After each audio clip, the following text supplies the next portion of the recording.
हे guys, अस्सलाम वालेकुम and welcome back to my YouTube channel. So आज आप लोगों ने देख लिया होगा कि हमने बनाए हैं क्रीमी चिकन पोटली समोसा। तो चलिए जी वीडियो को स्टार्ट करते हैं। सबसे पहले हमने चिकन का कीमा लेना है, उसके बाद हमने इसके अंदर 1 टीस्पून तिक्का मसाला ऐड करना है। अगर आप तिक्का मसाला ऐड नहीं करना चाहते तो इसको स्किप भी कर सकते हैं। 1 टीस्पून मैंने कुटी लाल मिर्च शामिल की है और इसके बाद आपने इसमें नमक ऐड करना है 1 टीस्पून, ये अपने टेस्ट के हिसाब से ऐड कर लें। और फिर मैंने डाला है हाफ़ टी स्पून काली मिर्च पाउडर और उसके बाद आपने डालना है 2 टेबल स्पून दही और सबसे लास्ट में हमने डालना है लहसुन अदरक का पेस्ट 1 टीस्पून। अगर आपको लगे कि मैं बहुत ज़्यादा तेज़ी से बोल रही हूँ तो नीचे डिस्क्रिप्शन में रिटन रेसिपी लिखी हुई होती है, आप वहाँ से जाके देख सकते हैं, ठीक है। उसके बाद आपने अच्छी तरह से इसको करना है मिक्स, और मिक्स करने के बाद इसको आपने रख देना है थोड़ी देर के लिए, एटलीस्ट 15 मिनट के लिए, ताकि अच्छे से मैरिनेट हो जाए। और उसके बाद आपने एक पैन लेना है, उसमें 2 to 3 table spoon cooking oil डालना है। 1 मीडियम साइज़ की आपने इसमें प्याज ऐड करनी है और प्याज को आपने बहुत ज़्यादा सॉटे नहीं करना, जस्ट 1 मिनट के लिए करेंगे। और फिर आपने इसके अंदर मैरिनेट किया हुआ कीमा ऐड कर देना है और बस कीमे को फिर आपने कुक कर लेना है एटलीस्ट 15 मिनट्स के लिए। 15 मिनट्स में ये कुक हो जाएगा, ठीक है। और मीडियम फ्लेम पे हम इसको कुक करेंगे। अगर आपको ज़रूरत हो बीच में थोड़ा सा पानी भी आप ऐड कर सकते हैं, ताकि आपका जो कीमा है वो नीचे से नहीं लगेगा, ठीक है। और 15 मिनट्स के बाद आपने इसके अंदर ऐड करनी है 1 हरी मिर्च, जिसको मैंने चॉप कर लिया है। उसके बाद हाफ़ कप बंद गोभी, उसको भी मैंने बारीक बारीक चॉप किया है, ठीक है। उसके बाद आपने लेमन जूस ऐड करना है, कुछ ड्रॉप्स आप इसके अंदर ऐड कर लें, 10 से 12 तकरीबन, ठीक है। और फिर उसके बाद अच्छी तरह से इसको मिक्स करें और मिक्स करने के बाद आपने इसके अंदर ऐड करनी है क्रीम, हमारा जो मेन इंग्रेडिएंट है, ठीक है। 2 टेबल स्पून मैंने इसके अंदर क्रीम ऐड की है,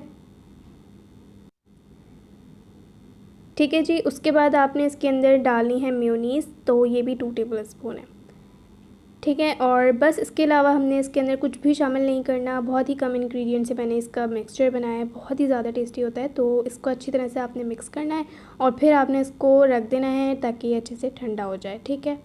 और फिर चलते हैं जी अपनी डो बनाने की तरफ।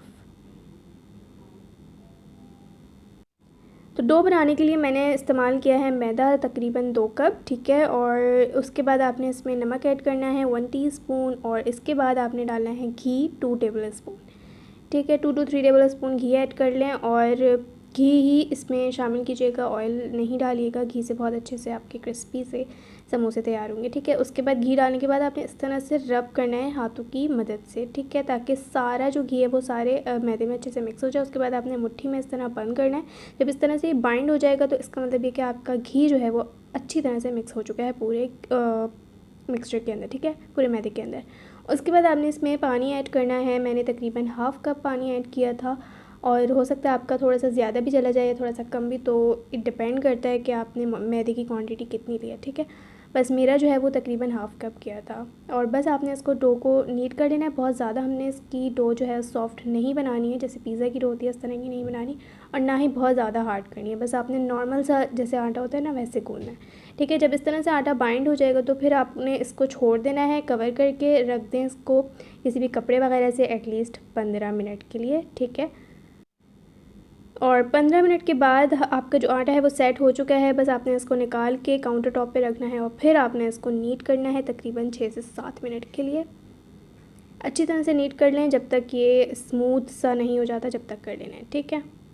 और इसी दौरान जब तक मैं डो नीट कर रही हूँ, आप नीचे जाएं, सब्सक्राइब का बटन दिया हुआ है उसको जाके क्लिक कर लें। साथ ही में उसके बेल आइकन भी होगा, उसको भी ज़रूर प्रेस कीजिएगा, क्योंकि आप में से बहुत सारे लोग वीडियो को देख लेते हैं लेकिन सब्सक्राइब नहीं करते, तो जल्दी से जाके नीचे सब्सक्राइब का बटन दबा दें। डो को मैंने नीट कर लिया है और उसका हाफ़ पोर्शन मैंने अलग कर लिया। हाफ़ पोर्शन को आपने लेना है और उस तरह से आपने इसका जो पेड़ा है वो बना लेना है, ठीक है। और पेड़ा बनाने के बाद बस आपने इसको दोबारा से काउंटर टॉप पे रखना है। अगर नीड हो आपको तो थोड़ा सा मैदा डस्ट कर लें, अदरवाइज़ ऐसे भी ये आराम से बेल सकते हैं। बस आपने इसको फिर बेलना स्टार्ट करना है और आपने पतली सी इसकी जो है रोटी तैयार कर लेनी है।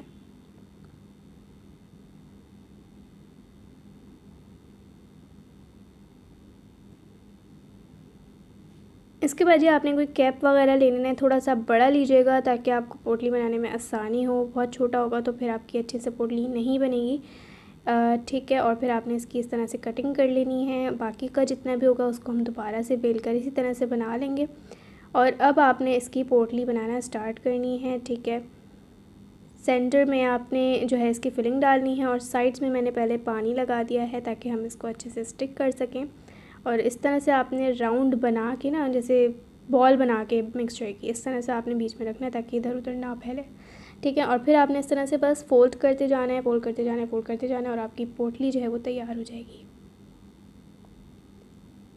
ये देखें जी, एक मैंने पोटली तैयार कर ली है। इसको जो है ना मज़ीद खूबसूरत बनाने के लिए हमने एक छोटी सी स्ट्रिप काटनी है, उसमें मैंने पानी लगा दिया है और बस इस तरह से आपने जो है इसको लगा देना है, जस्ट लाइक दैट। और हमारी एक खूबसूरत सी पोटली जो है वो रेडी हो गई है। बस इसी तरह से हमने बाकी की पोटलियों को भी तैयार करना है और चलते हैं फिर फ्राई करने की तरफ। तो इसके लिए मैंने ऑयल ऑब्वियसली गर्म कर लिया है। हमने इसको बहुत ज़्यादा गर्म ऑयल में नहीं फ्राई करना, हल्के मीडियम फ्लेम पे हमने इसको फ्राई करना है, बस जब तक फ्राई कर लें जब तक गोल्डन ब्राउन नहीं हो जाते। तो जी हमारे पोटली समोसा रेडी हो गए हैं। इसको अब हम चलते हैं सर्व करने की तरफ। तो ये थी जी मेरी आज की रेसिपी। उम्मीद है कि आपको बहुत पसंद आई होगी। अगर मेरी वीडियो पसंद आए तो प्लीज़ लाइक ज़रूर कर दिया करें और कमेंट्स में मुझे बताया करें कि आपको वीडियो कैसी लगी है। इंशाल्लाह मैं मिलती हूँ अपनी नेक्स्ट रेसिपी में। जब तक के लिए इजाज़त दीजिए, अपना बहुत सारा ख्याल रखिएगा। अल्लाह हाफ़िज़ and don't forget to subscribe my YouTube channel. Bye.